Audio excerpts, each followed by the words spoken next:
चलो तो हम आज बात करते हैं आर्यभट्ट। एक बहुत पुरानी बात है, करीब 1500 साल। इस जमाने में आज से पटना शहर के पाटलिपुत्र कहा जाता था। यह नगर कुसुम नगर के नाम से भी जाना जाता था। बहुत बड़ा नगर था, बल्कि कह सकते हैं कि उस समय यह हमारे देश के सबसे बड़े नगरों में एक था। सीधी और सीढ़ी सड़कें, कई मंजिले इमारतें की कतार, हरे भरे बाग बगीचे। इन बगीचों के इन बगीचों में बड़ी तादाद में खिलने वाले फूलों के कारण इस नगर को कुछ लोग कुसुम नगर या तो पुष्प नगर भी कहते थे। आज से 2500 साल पहले गंगा, सोने और गंडक नदी के संगम पर इस नगर की नींव पड़ी थी। यह नगरी नंद राजाओं और चंद्रगुप्त तथा अशोक जैसे प्रसिद्ध मौर्य सम्राट की राजधानी थी। आरंभ में गुप्त सम्राट ने भी यहाँ पर अपनी राजधानी रखी थी और देश का शासन किया था। दूर दूर तक इस नगर की कीर्ति फैली हुई थी। देश के ही नहीं, दूसरे देशों के यात्री भी इस नगर में दर्शन के लिए पहुंचते थे। राजधानी होने से यहाँ देश भर के नामी पंडित एकत्र होते थे। उसमें विद्या हासिल करने के लिए कोने कोने से, देश के कोने कोने से विद्यार्थी यहाँ पहुंचते थे। पाटलिपुत्र नगर ज्योतिष के अध्ययन के लिए काफी मशहूर था। इस नगरी की बात उस दिन सवेरे से ही सारे नगर की बड़ी चहल पहल थी। नगर के और लोगों की भीड़ उमड़ पड़ी थी।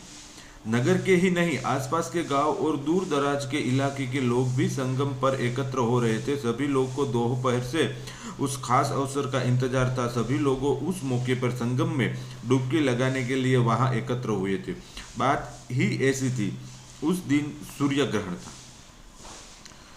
सूर्य ग्रहण लगने का था। नगर के धनी मानी लोग सवेरे से ही दान दक्षिणा करने में जुटे थे। ब्राह्मण और पुरोहित की मौज थी। कथावाचक जगह जगह पर कथा सुना रहे थे। ऐसे ही राहु नाम का राक्षस सूर्य देवता को निगल जाता है और अब ग्रहण लगता है। ऐसी पूरा लगा हुआ था और सब दान दक्षिणा दे रहे थे। पहले कथा क्या प्रचलित थी कि विप्रचित नाम के एक ब्राह्मण थे। उनकी पत्नी का नाम सिहिका था। काफी ज्यादा आयु होने पर सिहिका ने एक पुत्र को जन्म दिया। उसका नाम रखा था राहु। माँ बाप के लाड़ प्यार में राहु को नटखट और झगड़ालू स्वभाव का बना दिया। जब समुद्र मंथन हुआ तो उसमें से अन्य वस्तुओं के साथ अमृत भी निकला। उसके ग्रहण करने के लिए देवताओं की पंगत बैठी थी। वेश बदलकर और लुपक चुपक कर राहु भी देवताओं की लाइन में बैठ गया और अमृत परोस जाने लगा। राहुल को भी अमृत मिला। अगर जैसे ही राहुल ने अमृत के प्याज को मुंह में लगाया, वैसे ही सूर्य और चंद्र ने उसे पहचान लिया। उन्होंने तुरंत विष्णु को बताया। विष्णु ने तत्काल अपने चक्र से राहु का सिर काट लिया। किंतु राहु ने अमृत पान तो कर लिया था, किंतु राहु ने थोड़ा अमृत चख लिया था, इसलिए वो अमर हो गया। उसे सूर्य और चंद्र को पर बड़ा क्रोध आया। तब से जब भी मौका मिलता है तो राहु, चंद्र और सूर्य को निगल जाता है। ऐसा ही आज का एक दिन था कि जब चंद्र ग्रहण के अवसर पर राहु चंद्र को निगल रहा है। वही राहु आज पुनः सूर्य को निगलने जा रहा था। भरी दोपहरी में धरती पर अंधकार छा जाएगा। लोग डर हुए थे। ब्राह्मण पुरोहित लोगों को समझा रहे थे, ग्रह के समय उपवास रखो, खूब दान पुण्य करो, ब्राह्मणों को दिल खोलकर दान दक्षिणा दो, तभी इस राक्षस के सुगल से सूर्य देवता को जल्दी से जल्दी मुक्ति मिलेगी। सभी और आवाज सुनाई दे रही थी, दे दान तो चुट्टा गिरान, दे दान तो चुट्टा गिरान। पाटलिपुत्र में थोड़े ही दूर एक वेधशाला थी और वेधशाला का कुछ वातावरण अलग ही था। यहाँ पर आर्यभट्ट अपनी सभी साधन सामग्री लेके अपना आश्रम बनाए हुए थे। आश्रम पर टीले पर वहां सभी बड़ी चहल पहल थी, लेकिन यह चहल पहल कुछ अलग प्रकार की थी। वह आश्रम भी कुछ भिन्न प्रकार का था। टीले पर बस उस आश्रम के लंबे चौड़े आंगन में तांबे, पीतल और लकड़ी के तरह तरह के यंत्र रखे हुए थे। उनमें से कुछ यंत्र गोल थे, कुछ कटोरे के आकार से, कुछ वर्तुलाकार और कुछ शंकु आकार के थे। दरअसल वह एक वेधशाला थी। आकाश के ग्रहों और तारों की स्थितियों और गतियों को जानने के लिए उन यंत्रों का उपयोग किया जाता था। उस दिन उस यंत्रों के इधर गिधर कई नामी ज्योतिष और बहुत से विद्यार्थी एकत्र हुए थे और वहां का ग्रहण का अवसर की आतुरता से बाट देख रहे थे। वहां के ज्योतिष भली भांति जानते थे कि ठीक किसी क्षण ग्रहण लगने वाला है और ठीक किसी क्षण छूटेगा। उन्होंने हिसाब लगा रखा था और पहले से उन्हें बता दिया था कि इतने समय पर यह काम होगा। जैसे कि भविष्यवाणी की थी कि ठीक किस समय ग्रहण लगेगा, यह कहाँ कहाँ दिखेगा और कितने समय तक रहेगा, और उन्हें देखना था कि उतना हिसाब ठीक निकलता है या नहीं। इसलिए सभी ज्योतिष उत्सुकता से उस क्षण का इंतजार कर रहे थे। उनमें से कुछ आचार्य और विद्यार्थी इस बात पर भी चर्चा कर रहे थे कि ग्रहण क्यों लगता है। कुछ आचार्य यह भी कह रहे थे कि इसमें बहस करने की कोई जरूरत नहीं है, पुराणों में लिखा है, दूसरे धर्मग्रंथों में भी लिखा है कि राहुल नाम का राक्षस है, सूर्य और चंद्र को निकलता है तभी ग्रहण लगते हैं। हम धर्म ग्रंथों की बात पर यकीन करना चाहिए। यकीन वहां एक तरुण विद्यार्थी ऐसा भी था जो यह मानने के लिए तैयार नहीं था कि किसी राहु के कारण ग्रहण लगता है। वह साधारण विद्यार्थी नहीं था, वह करीब 20 साल का एक तरुण पंडित था। दक्षिण भारत का गोदावरी नदी के तट से अक्षत जनपद के ज्योतिष और गणित का गहन अध्ययन करने वाला पाटलिपुत्र आया था। यह गणितज्ञ का पंडित था। इसने गणित्री लगा रखी थी और उसने ये आज कहने वाला था कि ये राहु की वजह से सूर्य ग्रहण नहीं हो रहा है। बड़े बड़े आचार्य अपनी बुद्धि का लोहा मानते थे, मगर उसके विचार क्रांतिकारी थे। वह आंखों मूंदकर जो शास्त्रों की पुरानी बातें मानने को तैयार नहीं था, इसलिए जब तब अपनी सही विचार सुना देता था। पुराणपंथी लोग तिल मिला जाते थे। आज सूर्य ग्रहण का दिन था, इसलिए बड़े यकीन के साथ वह चुना रहा था, समझा रहा था। पुराणों को धर्म ग्रंथों में लिखी यह बात सच नहीं है कि राहु नाम का कोई राक्षस सूर्य को निगल जाता है और दान पुण्य करने से सूर्य देवता को छुटकारा मिलता। जब पृथ्वी की साय चंद्र पर पड़ती है तब चंद्र ग्रहण होता है, ऐसी वो बात समझा रहा था।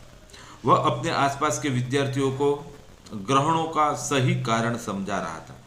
पृथ्वी की बड़ी साया जब चंद्रमा पर पड़ती है तो चंद्र ग्रहण होता है, और इसी प्रकार चंद्र जब पृथ्वी और सूर्य की बीच में आ जाता है तो सूर्य को ढक देता है, तब सूर्य ग्रहण होता है। आज भी ऐसा ही होने वाला है। गणित की सहायता से हिसाब लगाकर हम पहले से ही जान सकते हैं कि पृथ्वी और सूर्य के बीच में ठीक किस समय चंद्र आएगा और किस स्थान पर ऐसा सूर्य ग्रहण दिखाई देगा।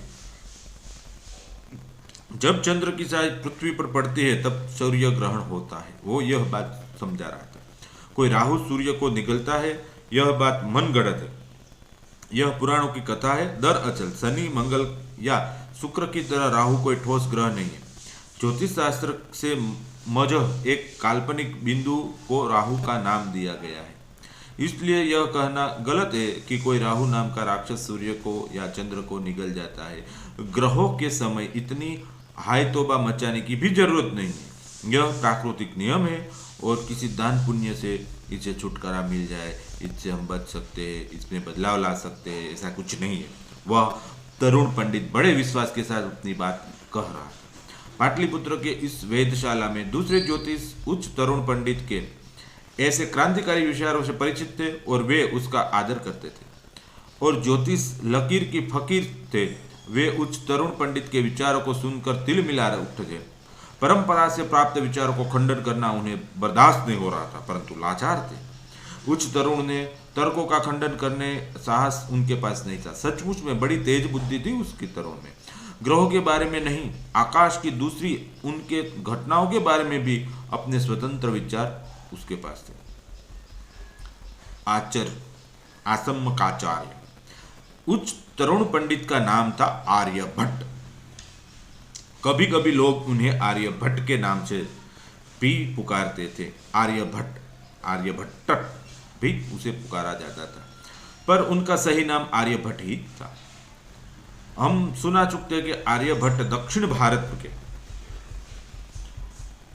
अस्मक प्रदेश के पाटलिपुत्र आए थे। अस्मक प्रदेश में पैदा हुए थे। इसके बाद में लोग उन्हें आचमकाचार्य के नाम से भी जानने लगे थे।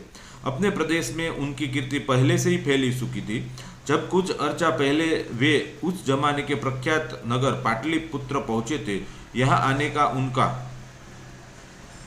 असली मकसद था कि अपने नए विचारों को प्रचार करके लोगों को अंधविश्वास को दूर करना, लेकिन साथ ही में वे उत्तर भारत के ज्योतिषों के विचारों को भी अध्ययन करना चाहते थे।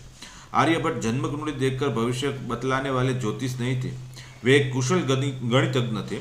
और हम जानते हैं कि आकाश के ग्रहों और नक्षत्रों की गतियों को ठीक ठीक हिसाब लगाने के लिए गणित का पंडित होना अत्यंत जरूरी है। आर्यभट्ट ऐसे ही एक ज्योतिष थे। छोटी उम्र में ही उन्होंने गणित और ज्योतिष का गहन अध्ययन किया था। आर्यभट्ट राजाओं और मंत्रियों की खुशामद करने वाले ज्योतिष नहीं थे। दरअसल वे एक शुद्ध वैज्ञानिक थे। उसका मकसद था कि आकाश की घटनाओं का अध्ययन करना, ग्रहों और तारों की गति क्या है उसके बारे में सही जानकारी प्राप्त करना। इसलिए निर्भय होकर उन्होंने अपने विचार सामने रखे। ग्रहों के बारे में आर्यभट्ट का विचार हम जान चुके हैं। इसी प्रकार हमारी धरती के बारे में भी उनका एक बड़ा क्रांतिकारी विचार थे। पृथ्वी घूमती है। उस जमाने में सभी लोग ज्योतिष भी यही समझते थे कि हमारी पृथ्वी आकाश में स्थिर है। धर्मग्रंथों भी यह कहा था कि हमारी पृथ्वी विश्व के मध्य भाग में स्थिर है और आकाश के तारे इसकी परिक्रमा कर रहे हैं। सैकड़ों वर्षों से लोग यही बात जानते थे। किसी ज्योतिष के मन में इस सवाल को लेकर कोई नई बात उठी नहीं होगी, तो भी धर्मशास्त्र के वचनों के खिलाफ कुछ कहने का साहस उसमें नहीं था। लेकिन आर्यभट्ट में ऐसा साहस था। अपनी बात कहने में वे बिल्कुल नहीं चुके। ऐसे समय वह धार्मिक विचारों की परवाह नहीं की कि क्या विरोध होगा, क्या होगा, बट उसने अपनी बात रखी। इसके बड़े साहस के साथ उन्होंने पृथ्वी की गति के बारे में अपने नए विचार खुलकर रखे। आर्यभट्ट हमारे देश के पहले ज्योतिष थे जिन्होंने साफ शब्दों में कहा कि पृथ्वी स्थिर नहीं है, वह अपनी धुरी पर चक्कर लगाती है।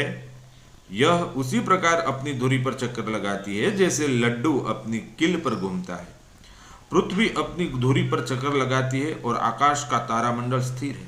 आर्यभट्ट बड़े यकीन के साथ कहते थे, तो फिर आकाश के तारे हम चक्कर लगाते क्यों दिखते हैं? पृथ्वी के चक्कर लगाने का पता हमें क्यों नहीं चलता? आर्यभट्ट का उत्तर था, समझ लो कि नदी में एक नाव है और वह धार के साथ तेजी से आगे बढ़ रही है। जब उसमें बैठे हुए आदमी किनारे की स्थिर वस्तु को उल्टी दिशा में जाता हुआ अनुभव करता है, उसी प्रकार आकाश में तारों की बात है। पृथ्वी पश्चिम से पूर्व की ओर घूमती है और उसी के साथ हम भी घूमते हैं। इसलिए आकाश को स्थिर तारामंडल हमें पूर्व से पश्चिम की ओर जाते हुए घूमते हुए जान पड़ता है। दरअसल यह तारामंडल स्थिर है। पृथ्वी अपनी धुरी पर चक्कर लगाती है। आज तो स्कूल के विद्यार्थी भी जानते हैं कि पृथ्वी अपनी धुरी पर चक्कर लगाती है। सभी जानते हैं कि इस कारण धरती पर रात और दिन का चक्कर चलता रहता है। लेकिन आर्यभट्ट के जमाने में यह एकदम नया विचार था। हमारा देश में आर्यभट्ट के पहले किसी ने यह बात नहीं की थी। धर्मग्रंथों में भी लिखा था कि पृथ्वी स्थिर है।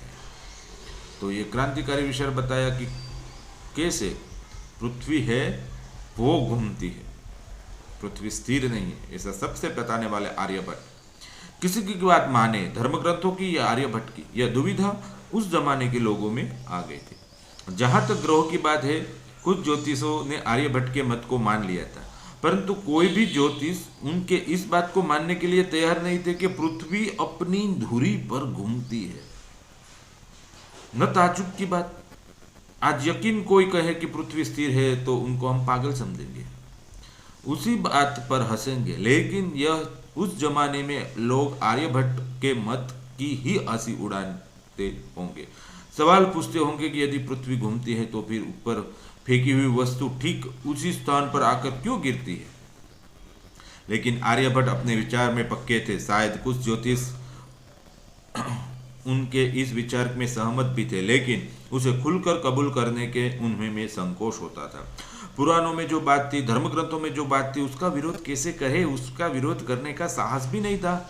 यह कारण कि आर्यभट्ट को मत सही होने पर भी आगे सदियों तक हमारे देश के ज्योतिष, बड़े बड़े ज्योतिष भी यही मानते रहे कि पृथ्वी स्थिर है। मजे की बात तो यह है कि आर्यभट्ट के शिष्य और शिष्यों के शिष्य भी लोक भय के कारण अपने आचार्यों की यह सही बात खुलकर नहीं बता पाए। आर्यभट्ट का मत सही था, पुराणों और धर्म ग्रंथों की बात गलत थी, फिर भी सदियों तक गलत बात ही मानी जाती रही। ऐसा सैकड़ों बातों के बारे में हुआ, हमारे देश में ही नहीं दूसरे देशों में भी हुआ है।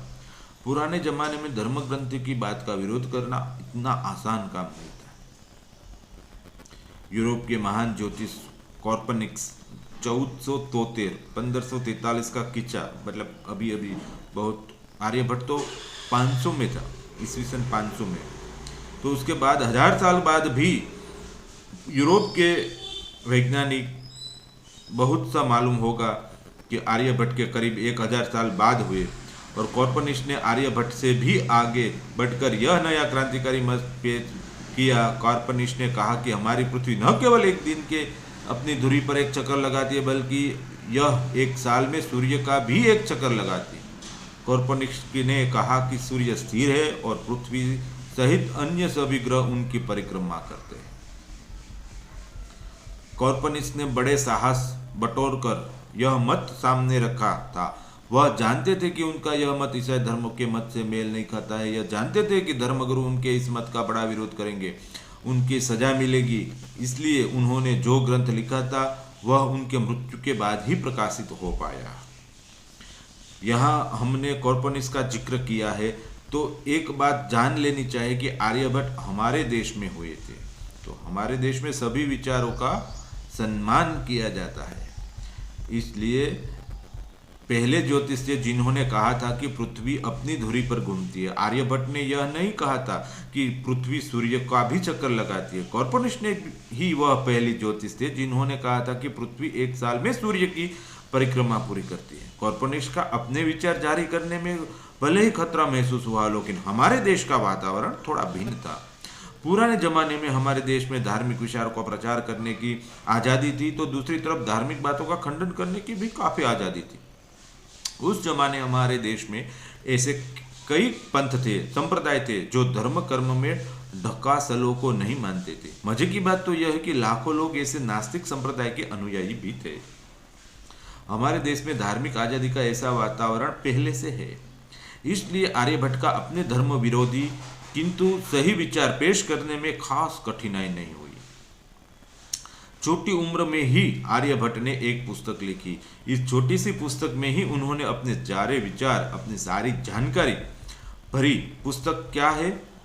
गागर में सागर। अद्भुत बात तो यह है कि आर्यभट्ट ने जब यह पुस्तक लिखी उस समय उसकी आयु केवल 23 साल की थी। इस साल का एक तरुण पंडित और उनके एक पुस्तक में लिखी छोटी सी पुस्तक आज दुनिया में हर साल लाखों नई पुस्तकें छपती है। हमारे देश में ही हर रोज कई सौ पुस्तकें छपती है। बढ़िया कागज, बढ़िया छपाई, बढ़िया जल्दी एक पुस्तक की हजारों प्रतियां आसानी से छप जाती है। लेकिन पुराने जमाने में पुस्तक की तैयारी में बड़ी कठिनाई थी। पहले बात तो यह थी कि आर्यभट्ट के जमाने में आज जैसा कागज ही नहीं था। लिखने के लिए आज जैसी बॉल पेन भी नहीं थी। आर्यभट्ट के जमाने पुस्तक भोजपत्रों अथवा तो ताड़पत्रों पर लिखे जाते थे। फिर शिक्षकगण अपने आचार्य पुस्तक की कुछ प्रतियां तैयार करते थे। मशीन भी नहीं थे ऐसे प्रिंट के, तो वो प्रति हाथों से लिखा जाता था उसकी कॉपी करने के लिए। आज की तरह सफाई की सुविधा नहीं थी, इसलिए पंडित लोगों भी यही कोशिश करते थे कि पुस्तक छोटी से छोटी बने। पुस्तक छोटी हो तो उसमें कंठस्थ भी किया जा सकता था। पुस्तक यदि कविता में लिखा जाए तो छोटी बन जा सकती है। कविता में लिखी गई पुस्तिका को याद करने भी आसानी होती है। इसलिए पुराने जमाने के पंडित अपने पुस्तकों को छोटी से छोटी बनाने की कोशिश करते थे। आजकल कुछ उल्टी बात है। आजकल में बहुत से लेखक मोटे मोटे पोथे लिखते हैं, परंतु आर्यभट्ट के जमाने में मोटे मोटे पोथे लिखना कोई बहुत अच्छी बात नहीं समझी जाती थी। कम से कम शब्दों में अधिक से अधिक बातें भर देने में ही पंडित की तारीफ होती थी। उस जमाने को पंडित अपनी लिखी हुई चीजों में एक मात्रा भी कम कर पाता तो उसे अपार आनंद होता था। कहा भी गया है कि पुराने जमाने में पंडितों को एक मात्रा कम कर पाने पर वैसा ही आनंद मिलता था जैसे पुत्र पैदा होने पर संसारी को होता है। आर्यभट्ट ने केवल 23 साल की छोटी उम्र में ऐसा ही एक छोटा ग्रंथ लिखा। यह ग्रंथ उन्होंने कविता में लिखा। भाषा थी संस्कृत तो उस जमाने में पंडित लोग अपने ग्रंथ ज्यादातर संस्कृत भाषा में ही लिखते थे। आज भी हमारी हिंदी, मराठी, बंगाल आदि भाषा संस्कृत से ही निकली है। यह बात नहीं है कि उस जमाने में सभी पंडित छोटे छोटे ग्रंथ लिखते थे। उस जमाने में महाभारत जैसे बड़े बड़े पोथे भी लिखे गए हैं। बहुत सारे पुराने ग्रंथ लिखे गए। इन पुराणों में छोटी छोटी बातों को खुल बढ़ा चढ़ा कर बताया गया। इनमें बहुत सारे मनगढ़ंत किस्से भी हैं। उस जमाने में कुछ ज्योतिष ने भी बड़े बड़े ग्रंथों की रचना की। वराह मिहिर की बात ही लीजिए। वराह मिहिर भी हमारे देश में एक नामी ज्योतिष थे। वराह मिहिर भी आर्यभट्ट के समय में ही हुए, लगभग 1500 साल पहले, परंतु आर्यभट्ट आयु में आर्यभट्ट से छोटे थे। वराह ने छोटे बड़े कई सारे ग्रंथ लिखे, लेकिन वराह के इन ग्रंथों में फिजूल की बहुत सारी बात ठूसी भरी हुई। आर्यभट्ट का गट ऐसा नहीं है। इसमें ऐसी कोई बात नहीं है जो ज्यादा हो पाए। कम से कम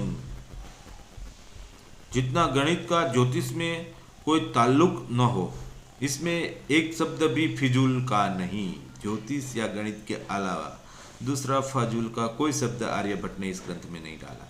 आर्यभट्ट का ग्रंथ शुद्ध विज्ञान का ग्रंथ है।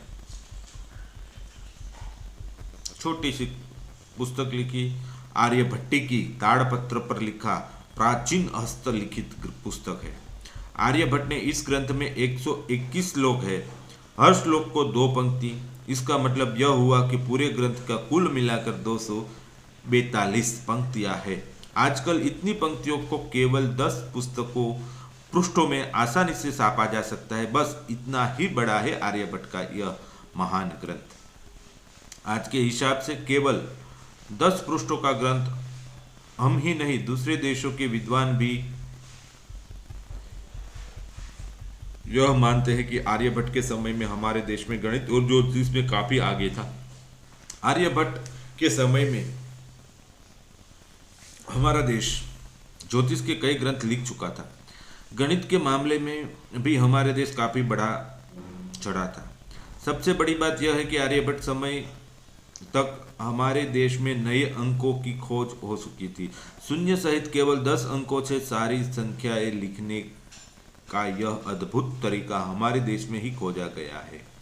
आज सारे संसार में इसी तरीके का इस्तेमाल होता है। संसार को भारत की यह एक बहुत बड़ी देन है।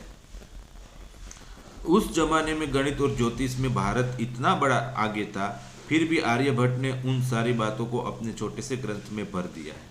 उस समय तक गणित और ज्योतिष के बारे में जितनी बातें खोजी गई है, उन सबको केवल 121 श्लोक में भर दिया है। पुराना ज्ञान ही नहीं, उन्होंने नई खोजी हुई अपनी बातें भी उसमें जोड़ी दी है।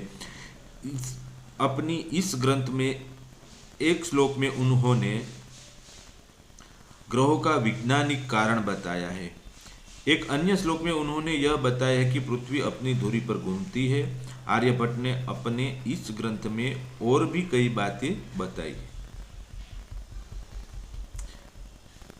मगर कंजूस पंडित। आजकल के ग्रंथों में लेखक अपने बारे में भी थोड़ी बहुत जानकारी देते थे। पुराने जमाने में हमारे देश के पंडित इस मामले में बड़े कंजूस थे। बड़े बड़े पंडितों के बारे में, कविताएं और नाट्यकारों के बारे में हमें कहीं कोई जानकारी नहीं मिलती। बहुत के बारे में तो यह भी नहीं पता चलता कि ठीक किस समय में हुए थे। प्राचीन भारत में कई गणितज्ञों और ज्योतिषियों का भी यही हाल है। आर्यभट्ट के पहले हमारे देश में उनके ज्योतिषी हुए, गणितज्ञ हुए। आर्यभट्ट ने पहले के गणित और ज्योतिष के कुछ ग्रंथ भी मिलते हैं, पर आर्यभट्ट के पहले के इन ग्रंथों को ठीक किस समय रचा गया और उन्होंने क्या लिखा, उनके बारे में हमें कोई ठोस जानकारी नहीं मिलती। मिसाल के तौर पर ज्योतिष का एक पुराना ग्रंथ है वेदांग ज्योतिष। कहते हैं कि इस लब्ध ऋषि ने इस ग्रंथ की रचना की थी, पर दावे के साथ कुछ नहीं कहा जा सकता। हम यह भी नहीं कह पाते कि यह ग्रंथ ठीक किस साल में लिखा गया होगा, चूंकि इस ग्रंथ के लेखक के बारे में कोई जानकारी नहीं है। सिर्फ जानकारी ही होती है, लेखक या तो दूसरा कुछ नहीं, टोटली कंजूस है। लिखेंगे तो ज्यादा ताम्रपत्र चाहेंगे। चूंकि इस ग्रंथ को लेखक के बारे में कोई जानकारी नहीं मिलती, इसलिए पुराने जमाने से ही लोग मानने लग गए थे कि इनकी रचना देवी शक्ति से हुई है।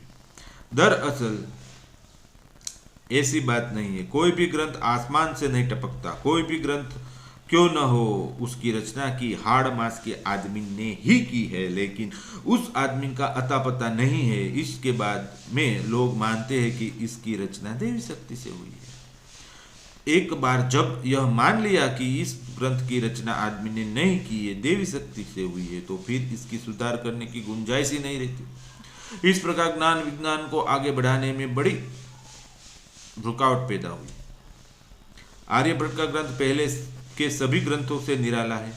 यह भारतीय गणितज्ञों और ज्योतिषियों का पहला ग्रंथ है जिसके लेखक के बारे में हमें ठोस जानकारी मिलती है।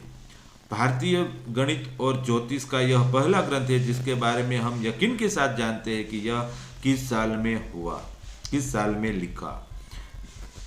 यह एक बहुत बड़ी बात है। हमारे अधिकतर प्राचीन ग्रंथों में लेखकों के बारे में हमें कम जानकारी नहीं मिलती।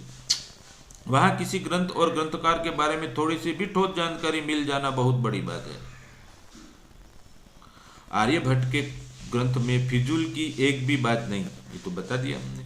आर्यभट्ट की शायद अपने बारे में कोई जानकारी नहीं देना चाहते थे, फिर भी उन्होंने ग्रंथ में अपने जीवन के एक दो बातों की जानकारी हमें मिल जाती। अपने ग्रंथों में उन्होंने अपना नाम दिया आर्यभट्ट। कुछ लोगों ने उन्हें आर्यभट्ट लिखते तो गलती करते हैं। सभी कुछ अर्चा पहले कुछ लोगों ने तो यहाँ तक कहा कि चूंकि यह ब्राह्मण थे इसलिए उनका नाम आर्यभट्ट ही होना चाहिए, आर्यभट्ट नहीं। है ना मजेदार बात। दरअसल आर्यभट्ट भी बड़ा आदरणीय नाम है। भट्ट का अर्थ है योद्धा। आर्यभट्ट ने स्वयं अपने ग्रंथ को नाम दिया आर्यभट्टीय।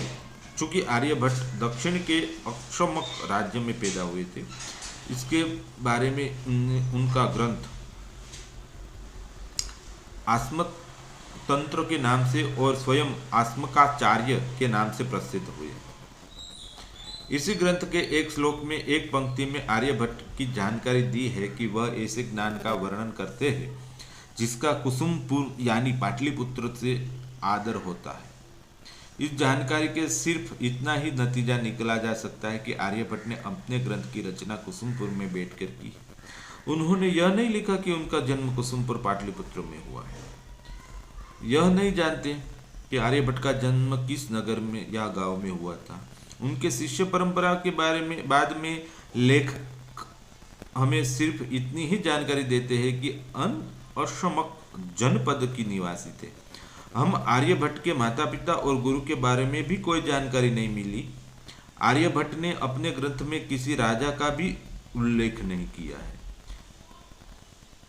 इससे पता चलता है कि वह राज दरबार के शान चौकात से बहुत दूर ही थे।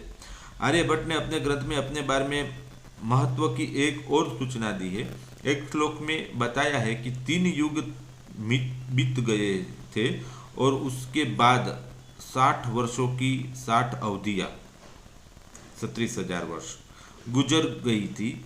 तब मेरे जन्म के बाद 23 वर्ष का हो चुके थे। यहाँ 3 युगों का मतलब है कृत, त्रेता और द्वापर। आर्यभट्ट आगे बताते हैं कि चौथे कलयुग के जब 37 शतक वर्ष बीत गए, उस समय में 23 साल का था। भारतीय ज्योतिष काल का आरंभ 31,3,179 कली से मानते हैं। इसलिए 37,000 माइनस 3,179 बराबर 421 शक वर्ष में आर्यभट्ट 21 साल के थे। शक वर्ष में 78 की संख्या जोड़ने से ईस्वी सन हमें प्राप्त होता है। अतः 421 प्लस 78 499 में आर्यभट्ट 23 वर्ष के थे। अर्थात आर्यभट्ट का जन्म 4076 ईस्वी सन में हुआ था। वैसे देखा जाए तो यह साधारण सी जानकारी है, पर भारतीय गणितज्ञ और ज्योतिष के इतिहास में ऐसी जानकारी बहुत बड़ा महत्व रखती है। आर्यभट्ट हमारे देश के पहले ज्योतिष है जिन्होंने बारे में हमें साफ साफ सूचना मिलती है कि उस किस साल में पैदा हुआ है। बाकी तो ये सूचना भी कोई ने नहीं लिखी। बस आर्यभट्ट जीवन के बारे में इससे अधिक हमें कोई जानकारी नहीं मिलती। हम नहीं जानते हैं कि उन्हें अपना आगे का जीवन कहाँ गुजारा। हम यह भी नहीं जानते कि वह कितने साल जीवित रहे। दरअसल आर्यभट्ट ने स्वयं साफ शब्दों में यह नहीं कहा है कि उन्होंने अपने ग्रंथ की रचना 23 साल की आयु में की है। उनके कथन के आधार पर आजकल के अनेक विद्वानों ने यह नतीजा निकाला कि ग्रंथ लिखते समय आर्यभट्ट की आयु 23 साल की थी। 23 साल में आयु में ऐसे ग्रंथ की रचना कोई अनोखी बात नहीं है। तो हम जानते हैं कि संसार के बड़े बड़े वैज्ञानिक ने काफ़ी कम उम्र में अपनी बुद्धि का चमत्कार दिखाया है। महान गणितज्ञों के बारे में तो अक्सर ऐसा ही हुआ है। आर्यभट्ट भी एक महान गणितज्ञ थे, एक महान ज्योतिष थे। प्राचीन जगत में महान वैज्ञानिकों में आज उनकी गणना होती है। इसलिए आर्यभट्ट इतनी कम उम्र में 23 साल की आयु में अपने ग्रंथ की रचना की हो तो उसमें आश्चर्य की कोई बात है नहीं। बराह मिहिर के ज्योतिष पर कई ग्रंथ लिखे ब्रह्मगुप्त और भास्कराचार्य के एक से अधिक ग्रंथ मिलते हैं, लेकिन आर्यभट्ट का केवल एक ही ग्रंथ मिलता है। कुल जमा 121 श्लोकों का ग्रंथ आर्यभट्ट की उपेक्षा आर्यभट्ट ने शायद एक दो पुस्तकें और लिखी होगी, परंतु वे आज नहीं मिलती।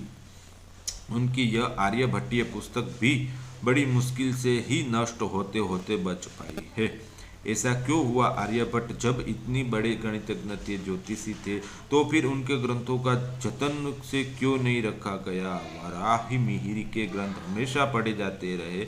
आज फुटपाथ पर बैठकर भविष्य पाकने वाले ज्योतिष के पास भी वराह की एक दो पुस्तकें दिखने को मिल जाती है। फिर क्या कारण है कि आर्यभट्ट जैसे महान वैज्ञानिक का पुस्तक हमें नहीं मिलता है, उसको संभाल कर नहीं रखा गया, इसकी हिफाजत नहीं की गई? उस आर्यभट्टीय पुस्तक की हाथ की लिखी कुछ प्रतियां भी बड़ी मुश्किल से मिलती है। अभी 200 साल पहले जब नई सिरे से प्राचीन भारत के गणित और ज्योतिष का अध्ययन शुरू हुआ, तो उस समय विद्वानों को आर्यभट्ट के इस ग्रंथ की प्रति उपलब्ध नहीं थी। अभी कोई 125 साल पहले दक्षिण की मलयालम लिपि में इस ग्रंथ की 2-3 प्रतियां मिली, तभी जाकर हमें और सारे संसार को प्राचीन भारत के इस महान वैज्ञानिक के बारे में अधिक जानकारी मिली। आख्यान कथाओं वाले प्राचीन भारत के अनेक ग्रंथ सदियों तक जीवित रहे, पूजित रहे। दूसरी ओर आर्यभट्टीय जैसे वैज्ञानिक ग्रंथ भुला दिया गए, तो इसमें हमें बड़ा आश्चर्य भी नहीं होना चाहिए। हमने देखा है कि आर्यभट्ट पुराणपंथी नहीं थे, दकियानुस नहीं थे। उन्होंने अपनी बात खुलकर कही और उन्होंने कहीं कोई धार्मिकता मतों के खिलाफ भी नहीं गए। शायद इसलिए इसके बाद में आर्यभट्ट के ग्रंथ को जानबूझकर भुला दिया गया। दूसरे अनेक बढ़िया ग्रंथों की ऐसी ही दुर्गति हुई है। इसका मतलब यह नहीं कि आरंभ से आर्यभट्ट के ग्रंथ को सम्मान नहीं मिला। आर्यभट्ट के विचार और आदर करने वाले भी काफी लोग थे, इसलिए थोड़ी ही समय के दूर दूर तक उनके ग्रंथ की कीर्ति फैल गई थी। आगे हमने देखेंगे कि आर्यभट्ट का यह ग्रंथ अरब देशों में पहुंचा। अरब विद्वानों ने आर्यभट्ट के मतों को अपनाया, फिर यूरोप में आर्यभट्ट के मतों को प्रचार किया हुआ। भारत के आर्यभट्ट की शिष्य परंपरा सदियों तक कायम रही। बाद में बड़े बड़े ज्योतिष ने आर्यभट्ट का आदर से नाम लिया है, उनके मतों को उल्लेख किया है, लेकिन बाद में जाकर केवल पंडितों को ही आर्यभट्ट की महान देन की याद रही, सामान्य लोग भूल गए। किसी समय हमारे देश में आर्यभट्ट नाम का कोई महान गणितज्ञ और ज्योतिष हुए थे। इसलिए हम कहते हैं कि आधुनिक काल में आर्यभट्ट की खोज नए सिरे से हुई। आर्यभट्ट की पुस्तक नए सिरे से खोजी गई। आर्यभट्ट के मतों को नए सिरे से महत्व आंका गया। आज हम जानते हैं कि आर्यभट्ट प्राचीन भारत के संभवतः सबसे बड़े गणितज्ञ और ज्योतिषी थे। आज दूसरे देशों के विद्वान भी जानते हैं कि आर्यभट्ट अपने समय में संसार के एक चोटी के वैज्ञानिक थे। लेकिन अब से कुछ साल पहले हम में से कितने लोग ने आर्यभट्ट का नाम सुना था? कितने लोग जानते थे कि प्राचीन भारत में आर्यभट्ट नाम का कोई बहुत और बड़ा वैज्ञानिक गणितज्ञ ज्योतिष हुआ था? आज कुछ बदल गया है। नए भारत ने आर्यभट्ट की महानता को पहचान लिया। अब तो पढ़े लिखे लोग भी कहते हैं, कहा कि अनपढ़ लोग के मुंह में भी आर्यभट्ट का नाम सुनने को मिल जाता है। रात के समय आकाश में किसी चलते सितारे को देखकर किसान भी बोल उठता, देखो यही हमारा आर्यभट्ट तो नहीं जा रहा। आर्यभट्ट प्राचीन भारत के एक महान वैज्ञानिक। आर्यभट्ट आधुनिक भारत का पहला कृत्रिम चंद्र, हिडाल्गो नाम का एक वीर, उसके बाद भी आकाश में नए खोज गए पिंडों को देवी देवताओं के ही नाम दिए जाते रहे। 1930 में भारत आकाश में एक नया ग्रह खोजा गया। इस प्लूटो यानी यमराज का नाम दिया गया। सन 1957 में यह नए युग की शुरुआत हुई। पहली बार आकाश में एक कृत्रिम उपग्रह यानी चंद्र छोड़ा गया। इसके बाद पिछले करीब 3 दशकों में 4000 से भी अधिक उपग्रह आकाश में छोड़े गए। धरती के मानव चंद्रमा तक पहुंचकर वापस लौट आए हैं। दूसरे ग्रहों तक भी अंतरिक्ष यान भेज गए हैं, परंतु इसमें से किसी की भी रॉकेट, उपग्रह या तो अंतरिक्ष यान को ऐसी ऐतिहासिक व्यक्ति का नाम नहीं दिया गया। उन्होंने अधिकतर देवी देवताओं के ही नाम देने की प्रथा जारी रही। इस परंपरा को पहली बार तोड़ा हमारा देश ने, कि वैज्ञानिकों ने, भारत के वैज्ञानिकों ने अपना एक उपग्रह तैयार किया। 19 अप्रैल 1975 को सोवियत संघ के एक रॉकेट की मदद से भारत के इस उपग्रह को आकाश में छोड़ा गया। भारत के इस पहले कृत्रिम उपग्रह का नाम दिया गया आर्यभट्ट। सारे संसार में आर्यभट्ट का नाम गूंज उठा। बहुतों को तो पहली बार यह नाम सुनने को मिला। कई लोग एक दूसरे के पूछने लगे कि कौन था आर्यभट्ट। बहुत गुप्त, वराहमिहिर और भास्कराचार्य के नाम सुन रखे थे, परंतु नहीं जानते थे कि इनमें से भी पहले हमारे देश में आर्यभट्ट नाम के कोई महान गणितज्ञ ज्योतिष हुए। इसलिए सभी लोग आर्यभट्ट के बारे में जानने के लिए उतावले हो उठे। आर्यभट्ट के बारे में लोग थोड़ी बहुत जानकारी मिलने लगी। फिर उसके बाद 1 साल बाद आर्यभट्ट को याद करने का एक और बढ़िया मौका मिला। यह था 1976 की बात है। याद कीजिए कि आर्यभट्ट का जन्म किस साल हुआ था। आर्यभट्ट का जन्म हुआ था 476 में हुआ था। सन 1976 आर्यभट्ट के 1500वीं जयंती मनाई गई। इस मौके पर दिल्ली के एक बड़ा समारोह हुआ। इसमें देश विदेश के विद्वान ने भाग लिया। इन विद्वानों ने आर्यभट्ट के बारे में नई नई जानकारी दी। इसी मौके पर हमारे देश के वैज्ञानिक अकादमी ने आर्यभट्ट के ग्रंथ को 2-3 संस्करणों में बढ़िया रूप से प्रकाशित किया। मूल आर्यभट्टीय और उसका हिंदी अनुवाद भी प्रकाशित किया। भारत के डाक तार विभाग ने आर्यभट्ट उपग्रह का एक टिकट भी जारी किया। आर्यभट्ट का नाम तो मशहूर हो गया, पर अब भी बहुत से लोग नहीं बता सकते कि आर्यभट्ट ने किन किन नई बात की खोज की थी। आर्यभट्ट को जानते हैं, उनकी खोज के बारे में क्या जानते हैं लोग? एक बात को यही है कि आर्यभट्ट की पुस्तक को समझना सरल नहीं है। उनके बाद उनकी विषयों पर दूसरे ज्योतिषों ने सरल पुस्तकें लिखी। वे पुस्तकें अधिक प्रसिद्ध हुई। मिसाल के तौर पर भास्कराचार्य ने लीलावती पुस्तक को लीजिए। भास्कराचार्य आर्यभट्ट के कोई 600 साल बाद हुए। उनकी लालवती पुस्तक हमारे समय तक संस्कृति पाठशालाओं में पढ़ाई जाती।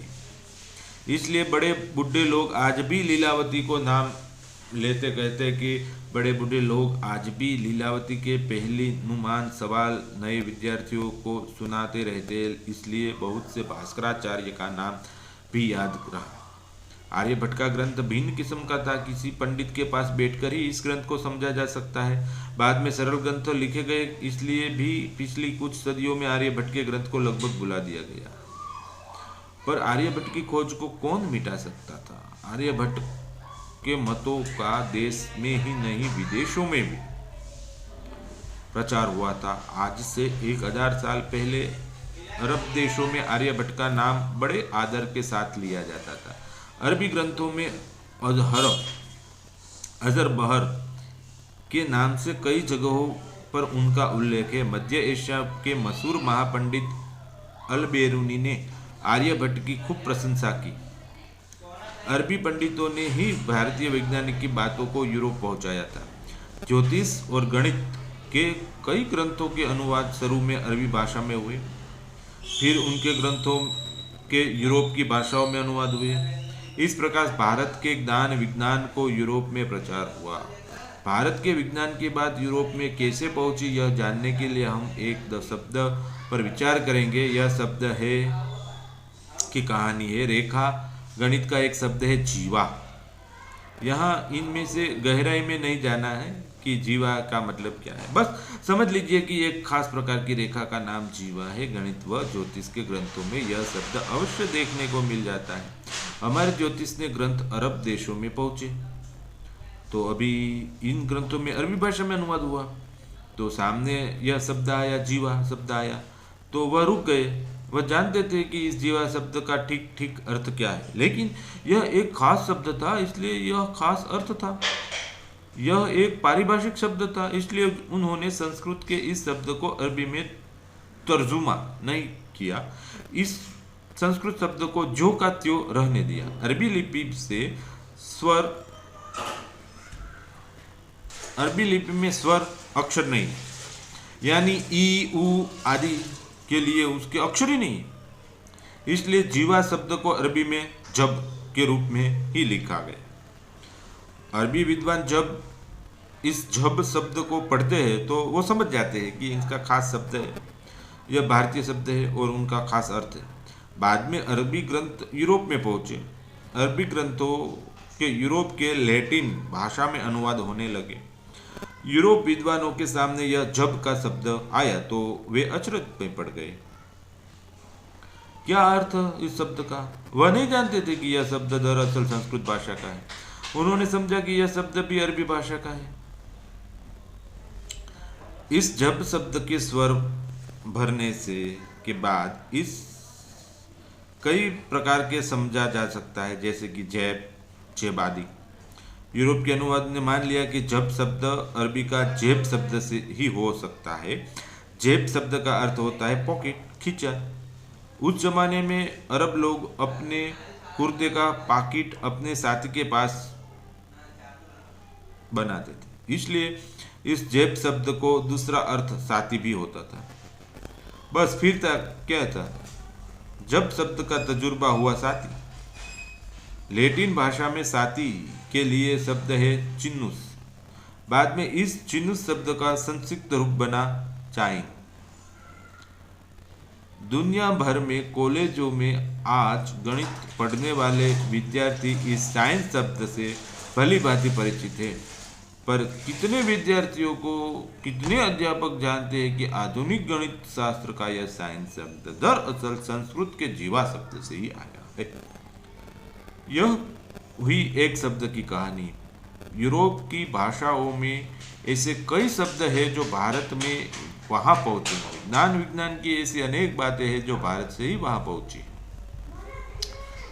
स्कूलों के उच्च शिक्षा कक्षाओं और कॉलेजों में गणित का एक विषय पढ़ाया जाता है, त्रिकोणमिति। इसके बारे में भी इतना ही जान लीजिए कि यह रेखा गणित के आगे का विषय है। आज दुनिया भर में इस तरीके से यह विषय पढ़ाया जाता है, जबकि खोज आर्यभट्ट की थी। आर्यभट्ट के ग्रंथ में पहली बार हमें यह तरीका देखने को मिलता है। जब कोई गणित का कोई नया हल या सूत्र खोजते हैं तो उनके साथ उसका नाम भी जुड़ जाता है, जैसे कि पाइथागोरस का प्रयोग, पाइथागोरस का प्रमेय, भास्कर का सूत्र आदि।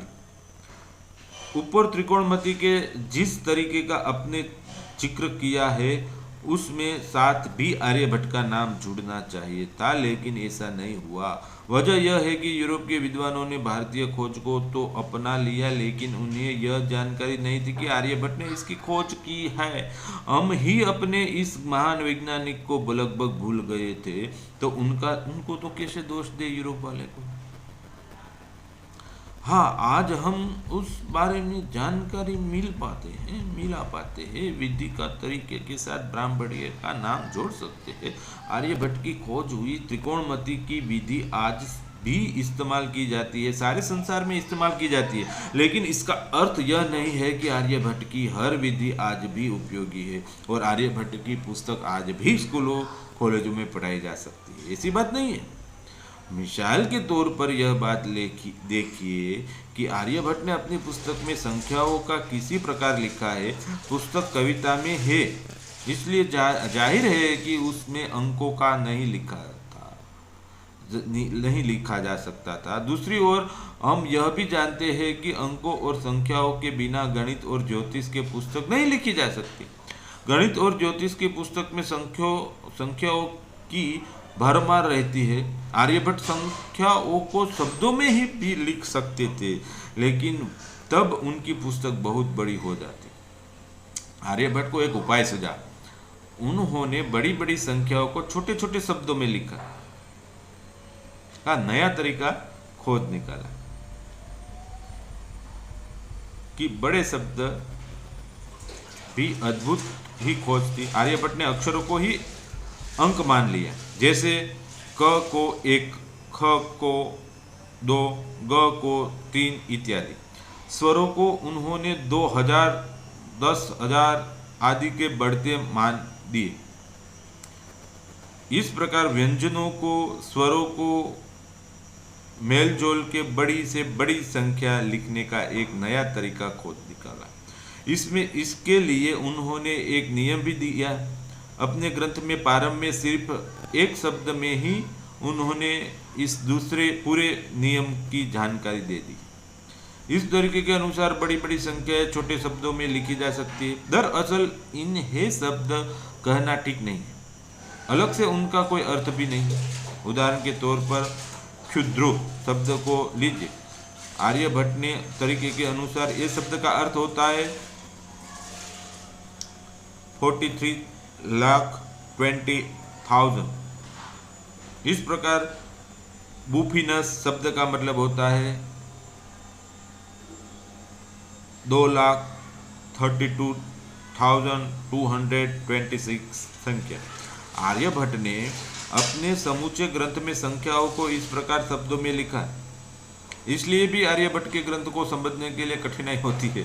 आर्यभट्ट के ग्रंथ को समझने के लिए पहले उनके संख्याएं लिखने के तरीके को बखूबी अच्छी तरीके से हमें पढ़ना चाहिए, समझना जरूरी है। आर्यभट्ट का यह तरीका सरल नहीं है, इसमें अनेक दिक्कत थी, इसलिए बाद में के गणितज्ञों ने इसे नहीं अपनाया। बाद के गणितज्ञों ने अक्षरों का शब्दों की सहायता से संख्याएं लिखने के एक नए आसान तरीका खोज निकाला, लेकिन उससे आर्यभट्ट की खोज का महत्व कम नहीं होता है। यह तरीका खोज निकालने वाले आर्यभट्ट भारत के पहले वैज्ञानिक हैं। हम जानते हैं कि आर्यभट्ट से 20 सदियों पहले यूनानी गणितज्ञ संख्याएं लिखने के लिए यूनानी अक्षरों का इस्तेमाल करते थे। इसलिए कुछ विद्वानों का यह भी मत है कि अक्षरों से संख्याएं लिखने का यह तरीका आर्यभट्ट ने यूनानियों से सीखा था। आर्यभट्ट ने संख्याएं लिखने के लिए अक्षरों का सहारा लिया, और यही नहीं समझना चाहिए कि उस समय अंकों को इस्तेमाल नहीं होता था, कि अंकों की खोज नहीं हुई थी। आर्यभट्ट को अपने ग्रंथ की रचना कविता में करनी थी, इसलिए लाचार होकर उन्होंने यह नया तरीका खोजना पड़ा, वरना आर्यभट्ट के समय तक हमारे देश में शून्य सहित केवल 10 अंकों से सारी संख्याएं लिखने की खोज हो चुकी थी। इसमें सबसे बड़ी बात थी शून्य की खोज। वैसे देखा जाए तो शून्य का अर्थ है कुछ नहीं, लेकिन यह शून्य संख्याओं में ऐसी जान फूंकता है जैसा चमत्कार दिखता है। दुनिया के किसी भी महात्मा ने ऐसा चमत्कार नहीं दिखाया होगा। शून्य की खोज, शून्य सहित केवल 10 अंकों के तमाम संख्याएं लिखने की खोज किसी गणितज्ञ ने की होगी। यह खोज हमारे देश में हुई। आज सारे संसार में शून्य पर आधारित दार्शनिक स्थानमान पद्धति का भी प्रचलन है। परिघ और व्यास का अनुपात। प्राचीन भारत में गणित और ज्योतिष के एकदम अलग अलग विषयों नहीं माना जाता था।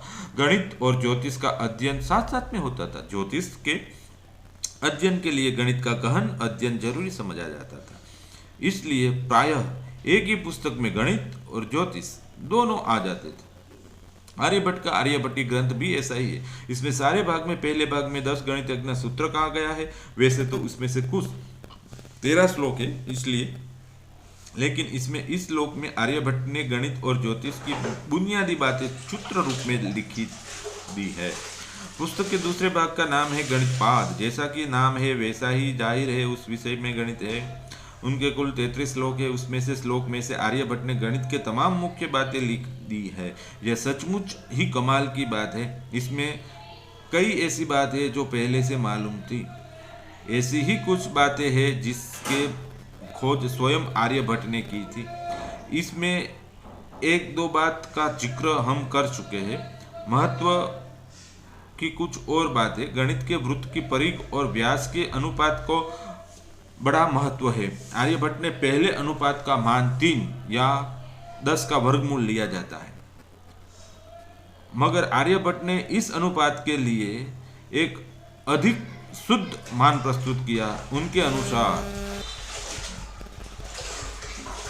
परिघ डिवाइडेड बाय व्यास इक्वल टू 3.14 यानी पाई की शोध आर्यभट्ट ने की।